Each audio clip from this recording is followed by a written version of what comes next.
This is the Kindness Matters podcast, a space for stories that inspire, challenge, and bring us a little closer together.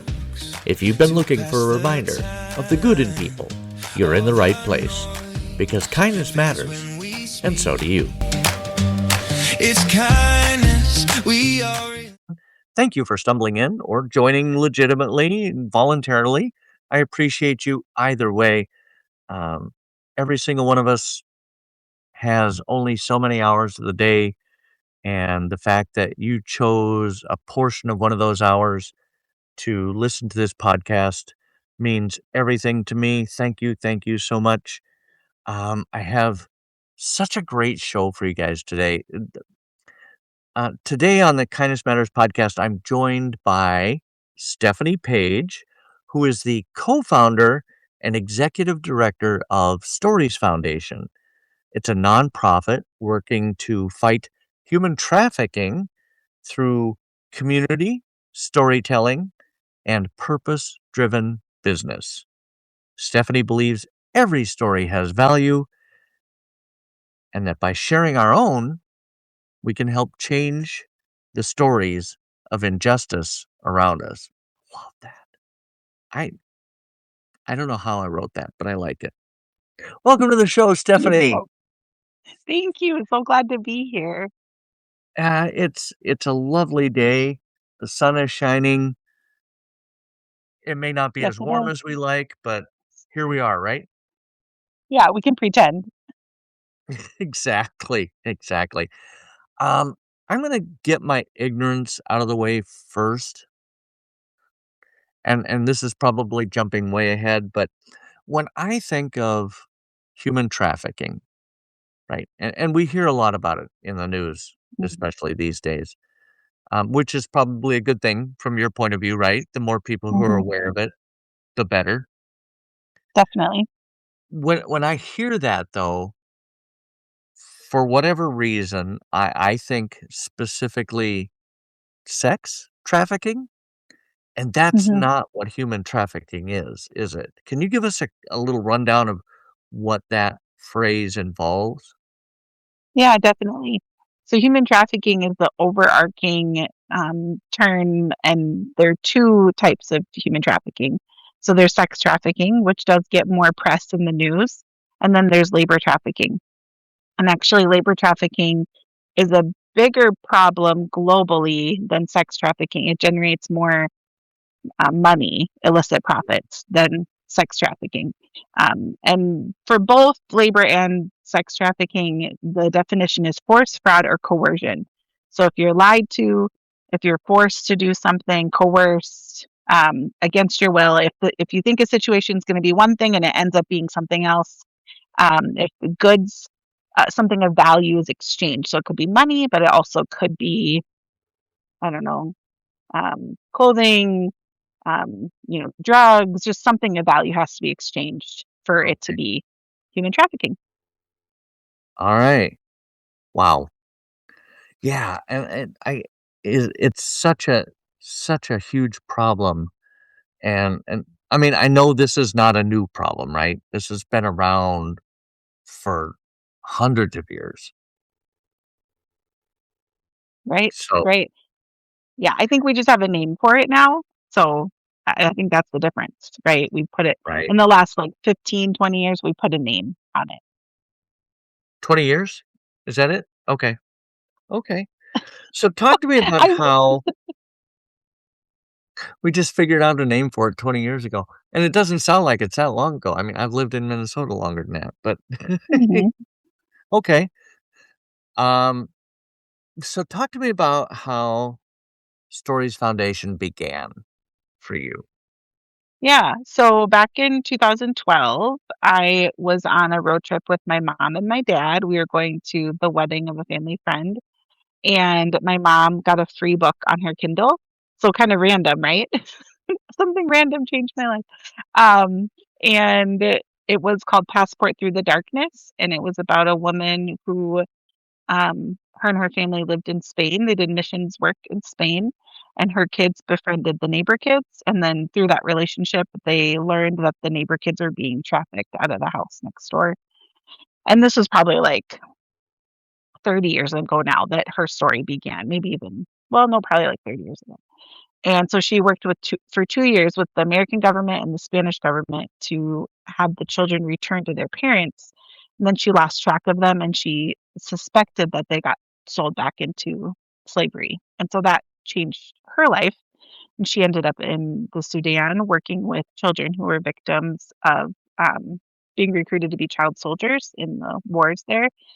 And that's what the book was about, that my mom got free on her Kindle and she was reading it out loud. My dad was driving, and both my mom and I, yeah, just thought this is horrible. And, I naively thought slavery had been taken care of with Abraham Lincoln. I don't know. Right. And turns out it hasn't been. So, yeah, Okay, you said your mom was reading it out loud. I'm like, "Was this an audiobook? How did everybody" okay, now I know. yeah, yeah, Um, wow, what a what a book. I mean, as it turns out, that was a good thing, but what a book to show up free on your Kindle. right. Whatever. You have a free book. Your book's about to be free, right? Tomorrow?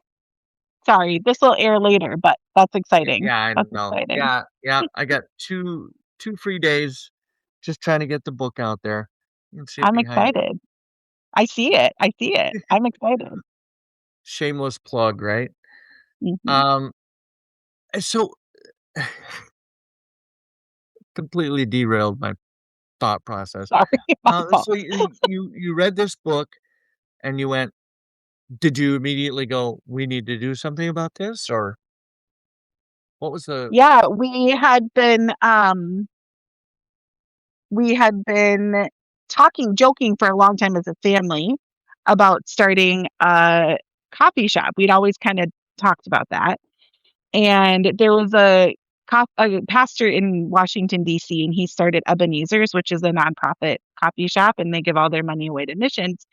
And we followed him. And so, very naively, we thought, oh, well, we could start a coffee shop and give our money away to fight human trafficking. This sounds like a great idea. And, little did I know way back then that um, there wasn't, it was at the beginning of so much of the work. There weren't a lot of organizations doing the work.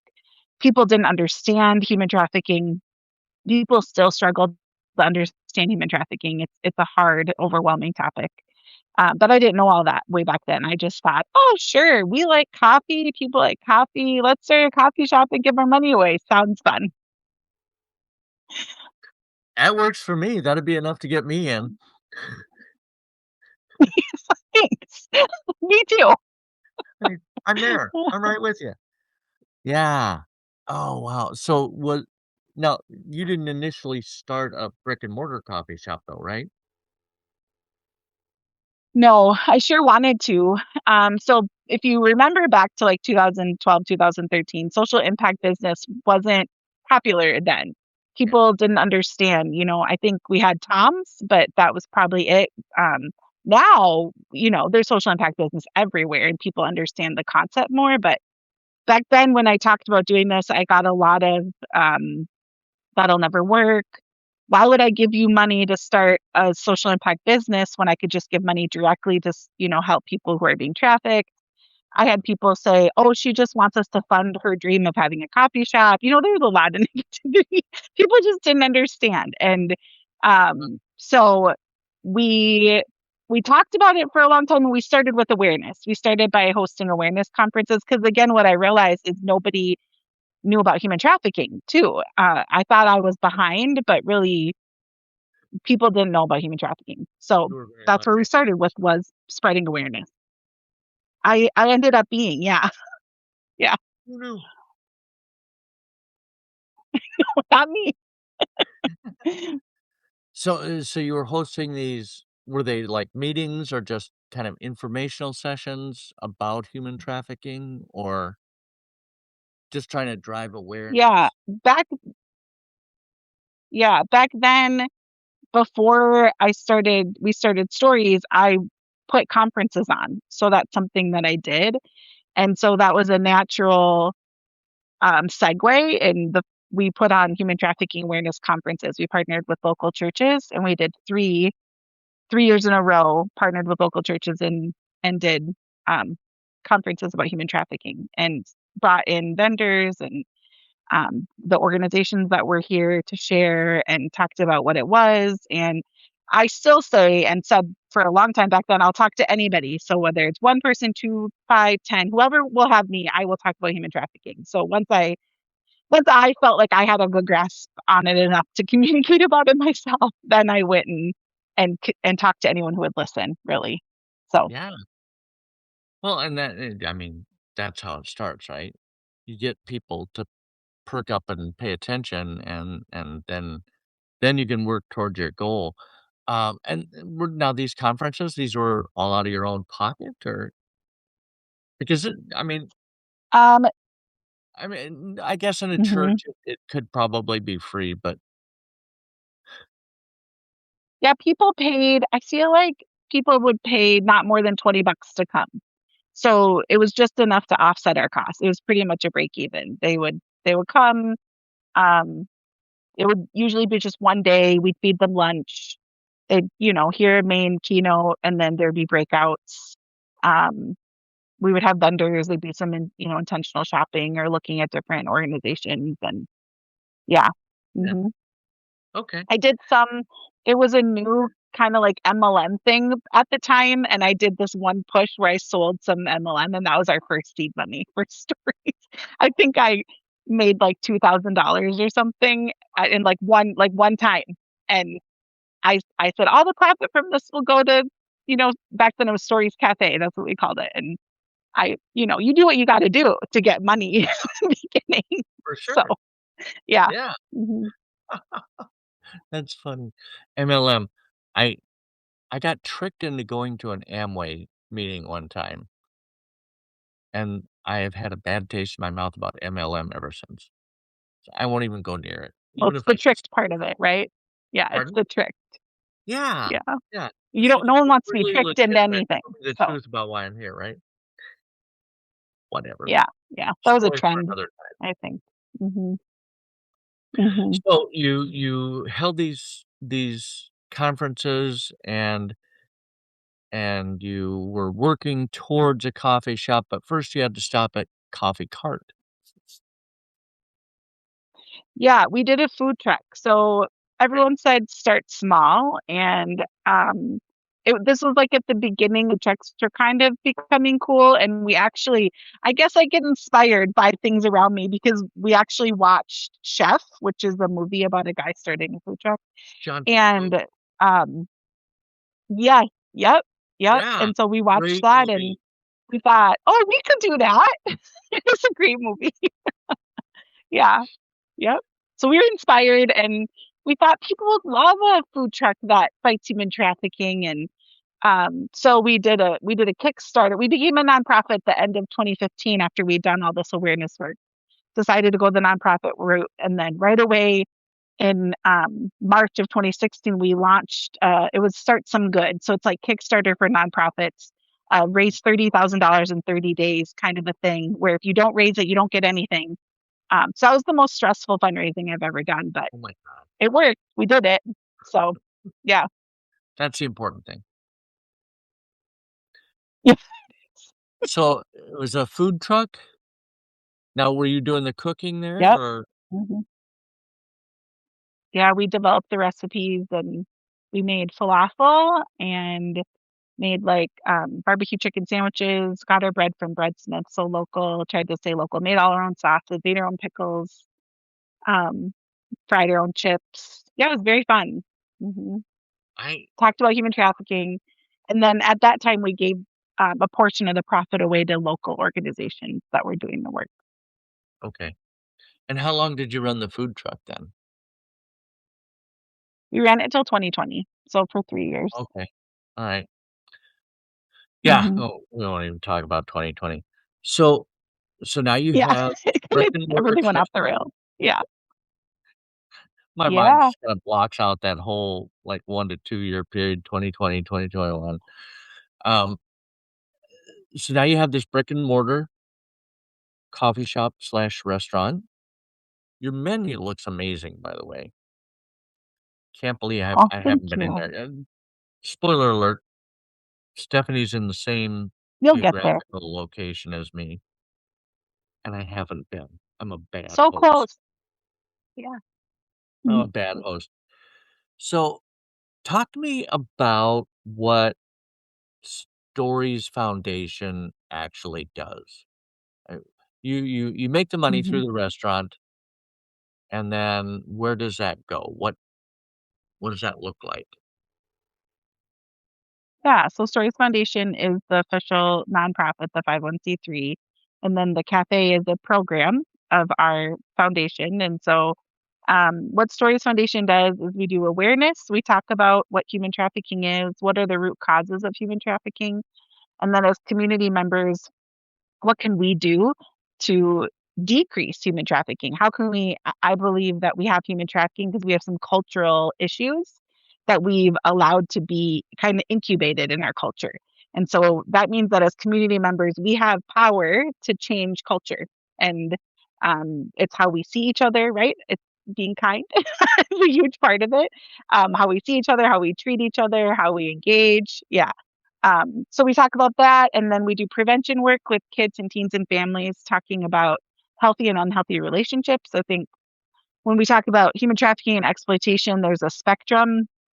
So exploitation and trafficking is on one side of the relationship spectrum, and manipulation is on the other side. So when we allow or we don't recognize manipulation in relationships, we're setting the stage for someone to be more vulnerable to become exploited or trafficked later. So it's really important to talk about manipulation and unhealthy patterns in relationships, especially when we're talking to teenagers, even younger, preteen and kids.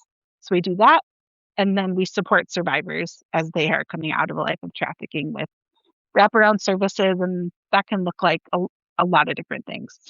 So, That's really interesting. When you and I knew that you were involved in prevention, but I didn't know what that looked like.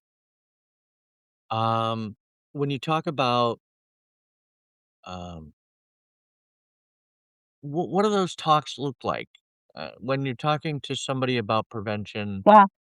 and you mentioned it right there, but I kinda wanna dig a little deeper. What does that sound like? Yeah.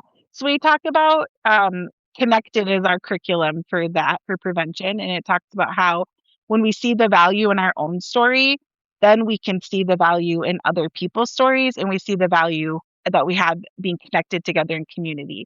And so it's this idea that when I feel insecure, and I am manipulative to get someone to meet my needs, I don't see my own value and worth. I'm using someone else to meet my needs. That's setting a precedent for using other people instead of just knowing that I have worth and value. And when I know I have worth and value, then I can be generous with someone else. And that doesn't mean that we can be honest about our needs. We do need each other. Like, it's when I talk to kids, I say it's the difference between, like, if I go up to a friend and I say, "Oh, you look really cute," but the only reason I tell her is because I want her to tell me I look cute, that's kind of manipulative, right?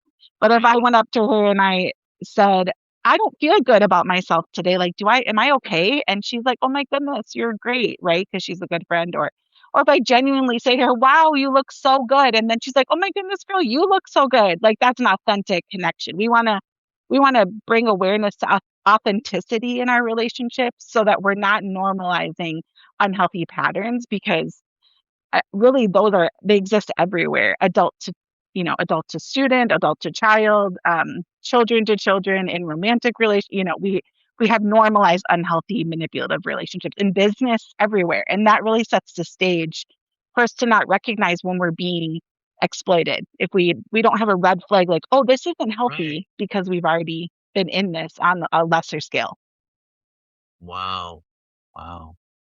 So you do these talks to at schools, I'm guessing, as well as other places? Where have Schools, you yeah, schools, churches, community. Right now, we're planning one that will happen in the fall up in North Branch. We're collaborating with the church and the community ed.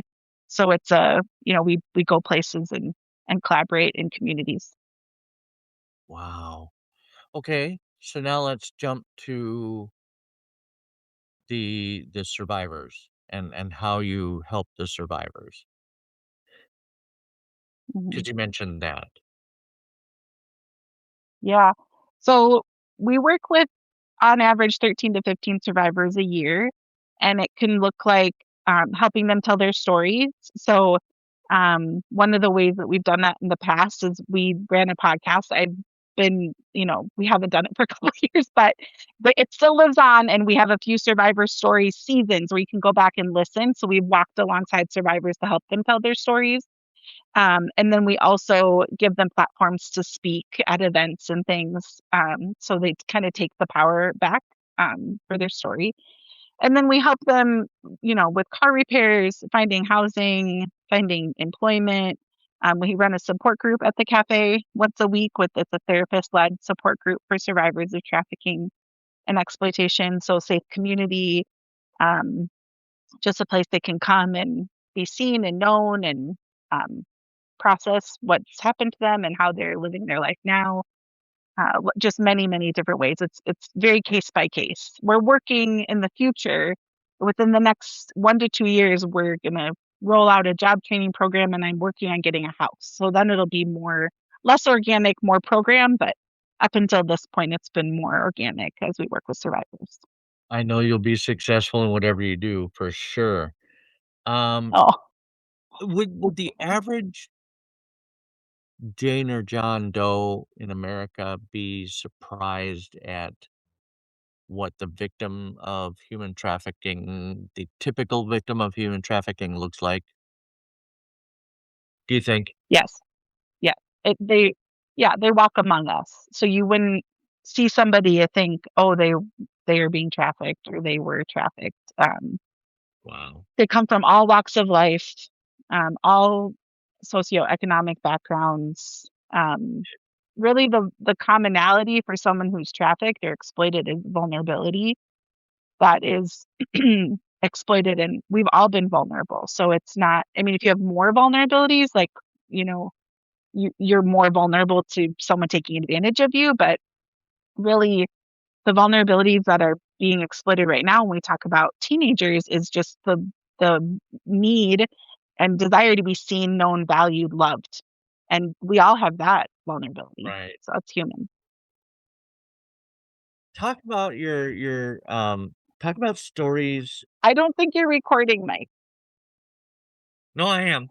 Oh, okay. It says okay, You're still running here. okay, Yep, I am. okay, perfect. It better be. Um, Talk to me about stories, business-based models. Yeah. How do they support the mission? Um, like, how does a cafe support the mission?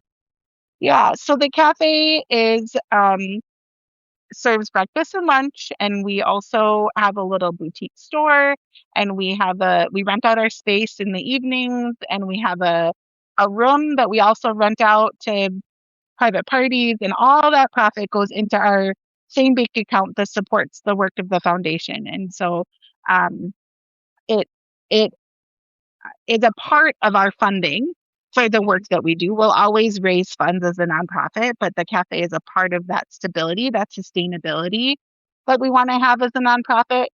And then the activities that happen at the cafe, we do awareness work at the cafe, we host survivors at the cafe, we provided jobs, and we'll continue to do that for survivors through the cafe. Um, and just a huge part of our awareness work is about this culture change. And so it's being an example of what it looks like to that when we do seemingly small things that we can make a big difference when we do them together. And so it's this idea that together we do create change, and that by buying a cup of coffee, by seeing the person in front of you, we're changing a culture that has normalized exploitation. We can make that less normal in our community. Right. Yeah, for sure. Um, so do your does your staff is your staff, um, are any of them survivors? They have been. Currently, we don't have any survivors employed, but um, within the last year, we have had survivors that have worked here and have moved on and gotten other jobs. And Yeah, yeah, because really so that's kind that's of the an point, option. right? Yes. Yep. Yeah. And we're creating um, more job opportunities that are less front facing so we can offer more to survivors wherever they are in their journey. Yeah. And I kind of think that's, I mean, aside from what you do on a daily basis, offering or creating opportunities for survivors, um, it's it's one of the kindest things I think you can do, and it really aligns with what you're trying to do, right? Hmm. Yeah. Yeah. So We it's not talk a just, lot "I'm about, really sorry that happened to you." right, right. So talk to me a little bit about what gives Stephanie hope? That's a good question. You know,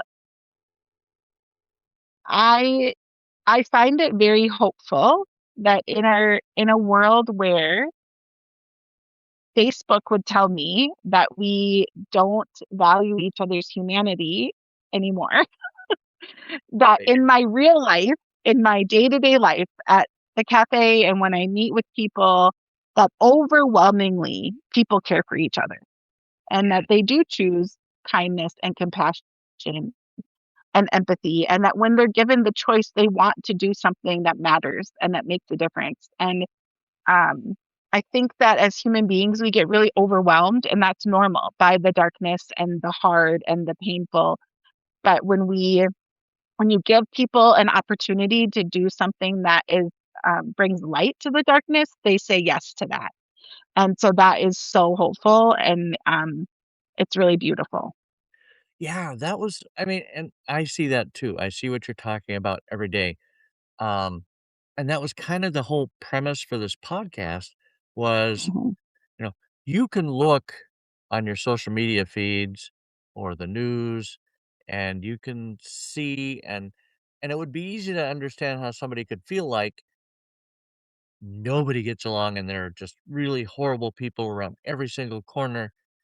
And yet when we're out in real life at your cafe, Storytellers Cafe, get that plug in there again, um, or just even in the grocery store or what have you, there are kind people in the world who would never dream of talking to another human being, much less treating another human being the kind of the ways that we see on social media, right? Right. Exactly. And I just thought the world needs to hear about these people and they need to understand that regardless of what we hear from the news or the social medias, social medias, whatever, Yeah. um, or see in our feeds that Mhm. there are just really well more there are more kind people in the world than I think anyone really realizes. And you're Oh, one of them. oh, well, and so are you. And I think it's realizing that the small things really do matter makes it so we don't give up doing the small things because we can feel kind of like, oh, did that even make a difference? And it does make a difference. And so don't quit, you know? Yeah. Yeah, it absolutely does, and I think, you're absolutely right, you know, and I think when you go out and you engage in that kindness, when you go to Storytellers Cafe and you purchase a cup of coffee, you know that's going towards ending human trafficking, that makes you wanna go out and do it more, right? Right. Right. I saw a former guest of mine was on, I don't remember where she was on, uh one of the socials, and she went, "Chasing the dopamine all week." And I'm like, "That's kinda how I feel." It's like, I'm always chasing that dopamine hit that I get when I do Mhm. kindness, right? Yes, exactly. Exactly. And I can think of a lot of things to be addicted to that are worse than that. Yeah. It's a S good return on investment for kindness. It's a good return on investment. Mhm. Exactly. Mhm. So, for my listeners, What should they take away from this conversation? What's the main overarching theme here? Yeah, well, I mean, we really believe that every single person is a story and every story has value. And what that means is nothing like your story, your influence, it matters. And it's not too small, it's not insignificant. And the conversations that you have, the way that you treat people, what you choose to learn about and how you allow that to change how you interact, how you influence, that really matters. And there's no one that's the same as someone else. So your unique gifts, abilities, experiences, where you've been placed, the community, all of that's unique to you. And so what you choose to do and how you choose to treat people, it really makes a difference. And when we all believe that, I do believe that we will create change where there's injustice and where Yeah, there's pain. And that's what we're trying to do. So absolutely. That's a great cause. And what do you think? What can people do, whether they're in Blaine, Minnesota, or they're in Sydney, Australia, or wherever, to support your mission this week? yeah, I would say awareness is the first step. So if you feel surprised learning about human trafficking, we have education on our website. You can reach out to us.